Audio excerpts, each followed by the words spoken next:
Lewis Hamilton revient sur ses déclarations de 2011. Putain, ils sont remontés loin, hein, les mecs, hein, quand même. Hein. Quand il avait dit que Red Bull n'est pas un constructeur, c'est un fabricant de boissons. C'est une entreprise de boissons contre McLaren, l'histoire de Ferrari. Je ne sais pas quel est leur plan. Ah bah le plan, c'est qu'ils sont restés longtemps en F1, hein, jusqu'à présent. Ils sont encore là pour longtemps, hein, d'ailleurs.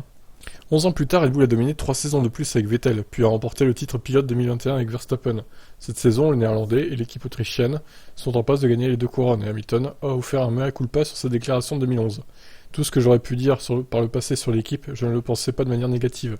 Je pense qu'il y a des années, j'ai dit quelque chose sur le fait qu'ils étaient une entreprise de boissons et des choses comme ça.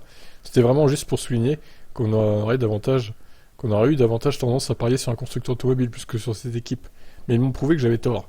Et tout le monde, ils ont fait un excellent travail. Je crois qu'il me manque un A là. Hein. Ah, tout le monde peut-être. Le septuple champion du monde ne tarit pas d'éloges. C'est une grande équipe, ils ont de très bonnes voitures depuis un certain temps, ils avaient l'habitude d'avoir des hauteurs de caisse vraiment élevées et avaient plus de traînées avant. Je crois qu'ils ont réalisé et expérimenté cette année que leur moteur n'est en fait pas plus lent que les autres, c'est plutôt qu'ils avaient beaucoup plus de traînées les années précédentes. Ils ont fait un travail fantastique. Ils ont un excellent équilibre aérodynamique, ils ont un excellent châssis. Verstappen n'a jamais de problème avec les bosses. Quand vous avez une plateforme stable comme ça, ils avaient une excellente voiture l'année dernière également. Adrien Newey, évidemment, ne conçoit généralement pas de mauvaises voitures. Il a construit des voitures étonnantes au fil des ans. La voiture avec laquelle j'ai remporté mon premier championnat était une évolution de ces voitures.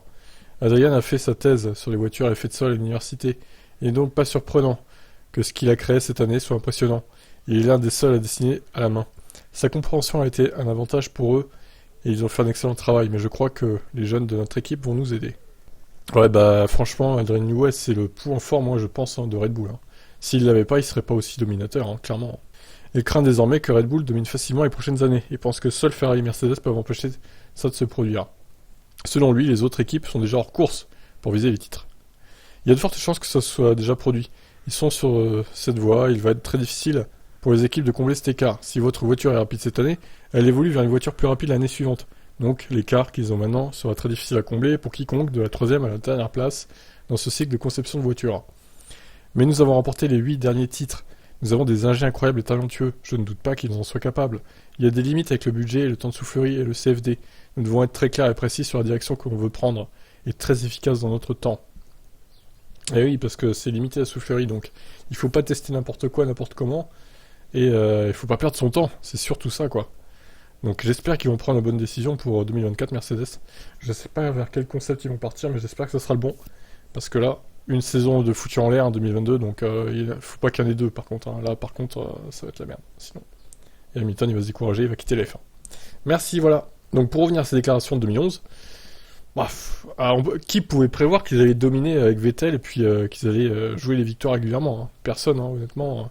Red Bull au début c'était de la merde, hein. Avec David Coulthard et Mark Webber, c'était pas ouf hein, quand même. Hein. C'était sur une base de Jaguar, Jaguar qui était une écurie de midfield. Bon là voilà, hein, qui pouvait prévoir ça, hein, donc on peut pas lui donner tort. Puis d'ailleurs il avait raison quand il disait que c'était un vendeur de canettes, de boissons quoi. Ce qui est le cas hein, finalement. Bon là ils vont se lancer dans les constructions d'une hypercar, la RB17. Donc ils vont enfin devenir constructeurs automobiles, Red Bull. Mais c'est pas encore le cas officiellement. Donc voilà.